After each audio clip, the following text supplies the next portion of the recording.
বাংলাদেশের যে রাষ্ট্রপতির যে পদটা আছে এটা নিয়ে নানা কথাবার্তা হয়, যে বলা হয় যে রাষ্ট্রপতির কোনো ক্ষমতা নাই, কোনো একমাত্র অনুষ্ঠানে গিয়ে বক্তব্য দেয়া বা বিশ্ববিদ্যালয়ের এই আপনার কনভোকেশনে গিয়ে বক্তব্য দেওয়া আচার্য হিসাবে, আর ঈদের সময় অপরাধীদের মুক্তি করে দেবে, ঈদের সময় অপরাধীদের দায় মুক্তি আর কি। হ্যাঁ, এটা হয় কি এখন এই কথাগুলো বলা হচ্ছে বটে, তার আগে কেউ বলছে না যে আমাদের দেশে তো প্রেসিডেন্সিয়াল পদ্ধতি নাই, একদম আমাদের দেশে পার্লামেন্টারি সংসদীয় যে ব্যবস্থা সেটা বহাল আছে, এবং আপনার রাষ্ট্রের যে তিনটা পার্ট, নির্বাহী বিভাগ, বিচার বিভাগ এবং আপনার যে আইনসভা, এখন এই জায়গায় আমাদের সরকার প্রধান হচ্ছে গিয়ে প্রধানমন্ত্রী, উনি এবং হচ্ছে সর্বোচ্চ নির্বাহী, এবং উনি বা সংসদীয় দলের নেতা, সংসদের যে নেতা হবেন উনি আসলে রাষ্ট্র পরিচালনা করবেন।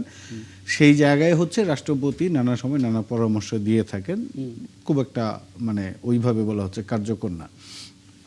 আসলে এই সংসদীয় পদ্ধতিতে রাষ্ট্রপতির পদটা কি? রাষ্ট্রপতির পদটা হচ্ছে অভিভাবক হিসেবে দায়িত্ব পালন করা, এবং তিনি সংকটকালীন সময়ে সরকারকে সহায়তা করবেন, বুদ্ধি পরামর্শ দিবেন।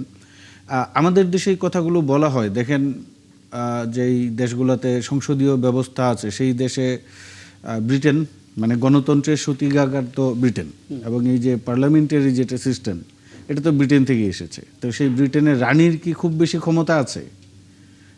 সেইখানে কি রানী, এখন তো রাজা আছেন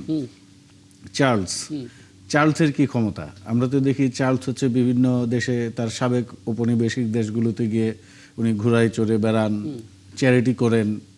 এই যে ব্রিটেনে যে একটার পর একটা সরকার পড়ে যাচ্ছে, আসছে, নানা সংকটের মধ্য দিয়েই যাচ্ছে, আমি বলবো যে তাদের সরকার কিন্তু স্থিতিশীল না।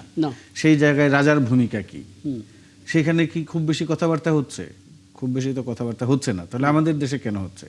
আমাদের দেশে যে মূল বিষয়টা, আলাপটা যেই জায়গায় হচ্ছে, আমি মনে করি যে আপনার এই আমাদের গণতন্ত্রের প্রধান অন্তরায় হচ্ছে যে আমাদের সরকারগুলি খুব একটা স্থিতিশীল হয় না, এবং আমাদের রাজনৈতিক দলগুলোর একটা প্রবণতা হচ্ছে যে বিরোধী দলের যারা থাকে তারা হচ্ছে কিভাবে সবসময় সরকারকে চাপে রেখে দুর্বল করা যায় বা অস্থির একটা পরিস্থিতি তৈরি করা যায়।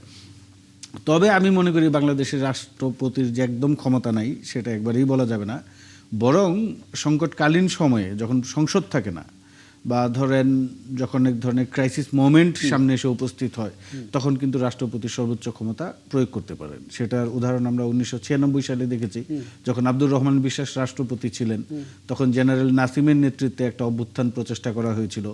সেই ওই সময়টাতে একজন রাষ্ট্রপতি যে আসলে মেধা প্রজ্ঞা সবকিছু প্রমাণ করে, এক হাতে আব্দুর রহমান বিশ্বাস কিন্তু সেটা মোকাবেলা করেছেন।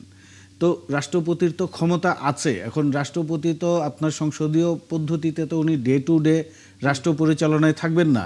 ব্রিটেনের রাজা তো প্রাত্যহিক রাষ্ট্র পরিচালনায় থাকেন না।